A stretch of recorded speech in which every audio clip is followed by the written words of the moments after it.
അടിമാലിയിൽ ഏത്തയ്ക്ക വ്യാപാരം നടത്തുന്ന വ്യാപാരിയുടെ കട ജപ്തി ചെയ്ത കേരള ബാങ്കിന്റെ നടപടിക്ക് തിരിച്ചടി. തൊടുപുഴ CJM കോടതിയുടെ ഉത്തരവിന്റെ അടിസ്ഥാനത്തിൽ ബാങ്ക് അധികൃതർ എത്തി വ്യാപാര സ്ഥാപനം തുറന്നു നൽകി. ഇക്കഴിഞ്ഞ 10 വൈകിട്ടോടെയായിരുന്നു ബാങ്ക് അധികൃതർ എത്തി അപ്രതീക്ഷിതമായി കട ജപ്തി സീൽ ചെയ്തത്. അടിമാലി ടൗണിൽ സർക്കാർ ഹൈസ്കൂൾ പരിസരത്ത് ഏത്തയ്ക്ക മൊത്ത വ്യാപാരം നടത്തുന്ന പെരുമ്പാവൂർ സ്വദേശി അക്ബറിനാണ് കോടതി ഉത്തരവ് ആശ്വാസമായിട്ടുള്ളത്. മാർക്കറ്റിംഗ് സൊസൈറ്റിയിൽ നിന്ന് സ്ഥലം വാടകയ്ക്കെടുത്ത് സ്ഥാപനം നിർമ്മിച്ചായിരുന്നു അക്ബർ ഇവിടെ വ്യാപാരം നടത്തി വന്നിരുന്നത്. അക്ബറിന് ബാങ്കുമായി ഇടപാടില്ലെങ്കിലും മാർക്കറ്റിംഗ് സൊസൈറ്റിക്കുള്ള കുടിശ്ശിക ഈടാക്കുന്നതിനു വേണ്ടി ഇക്കഴിഞ്ഞ 10-ന് കേരള ബാങ്ക് അധികൃതർ എത്തി സ്ഥാപനം സീൽ ചെയ്ത് പൂട്ടി. അപ്രതീക്ഷിതമായി നടപടി ഉണ്ടായതോടെ അക്ബർ പ്രതിസന്ധിയിലായി. വിഷു വിപണി മുമ്പിൽ കണ്ടെത്തിച്ച ഏത്തക്കുലകളടക്കം സ്ഥാപനത്തിൽ ഇരിക്കെയായിരുന്നു ബാങ്കിന്റെ നടപടി. പിന്നീട് അക്ബർ കോടതിയെ സമീപിച്ച് സാധനങ്ങൾ നീക്കാൻ 2 ദിവസത്തെ സാവകാശം നേടിയെടുത്തിരുന്നു. ഇതിന്റെ പിന്നാലെയാണ് കട ജപ്തി ചെയ്ത കേരള ബാങ്കിന്റെ നടപടിക്ക് തൊടുപുഴ CJM കോടതിയിൽ നിന്നും തിരിച്ചടിയുണ്ടായിട്ടുള്ളത്. കോടതിയുടെ ഉത്തരവിന്റെ അടിസ്ഥാനത്തിൽ ബാങ്ക് അധികൃതർ എത്തി വ്യാപാര സ്ഥാപനം തുറന്നു നൽകി.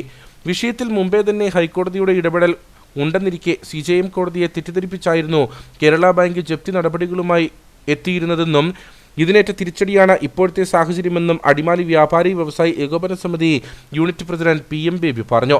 2 ദിവസം കൊണ്ട് ഈ സ്ഥാപനം 10 ലക്ഷം രൂപയുടെ സ്ഥാപനം ഇതിനകത്ത് വാഴക്കൊല ഇരിക്കുന്നത് മാറ്റണം, അതിനുള്ള അനുവദിക്കണമെന്ന് പറഞ്ഞിട്ട് സമ്മതിക്കാതെ ഇത് പൂട്ടിക്കൊണ്ടുപോയതാണ്.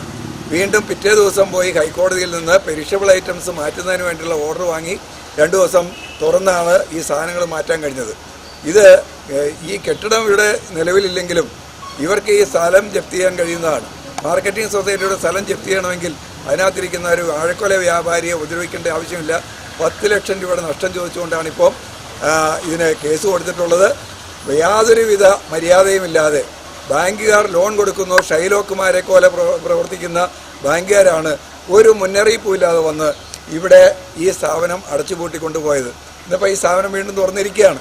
ഈ സ്ഥാപനം സുരക്ഷിതമായൊരു സ്ഥലത്തേക്ക് മാറ്റാനുള്ള സാവകാശം പോലും കൊടുക്കാതെ ഇത് ചെയ്തത് കേരള ബാങ്കിൻ്റെ ഉദ്യോഗസ്ഥന്മാർ ചെയ്തതിനുള്ള തിരിച്ചടിയാണ്. ഇന്ന് CJM കോടതിയിൽ ഇതിൻ്റെ യഥാർത്ഥ വസ്തുക്കൾ ബോധിപ്പിച്ചപ്പോൾ അവർക്ക് മനസ്സിലായി ഇതിന് ഹൈക്കോടതിയുടെ സ്റ്റേ നിലനിൽക്കുന്നു. മെയ് മാസം 28 വരെ സ്റ്റേ നിലനിൽക്കുന്ന സ്ഥാപനമാണ് ഇവർ CJM കോടതിയെ തെറ്റിദ്ധരിപ്പിച്ചുകൊണ്ട് അടച്ചുപൂട്ടിപ്പോയത്. കോടതികളെപ്പോലും തെറ്റിദ്ധരിപ്പിക്കുന്ന ഷൈലോക്കായിട്ടുള്ള പ്രവർത്തനമാണ്, അത്തരം പ്രവർത്തനമാണ് കേരള ബാങ്ക് നടത്തിയത്.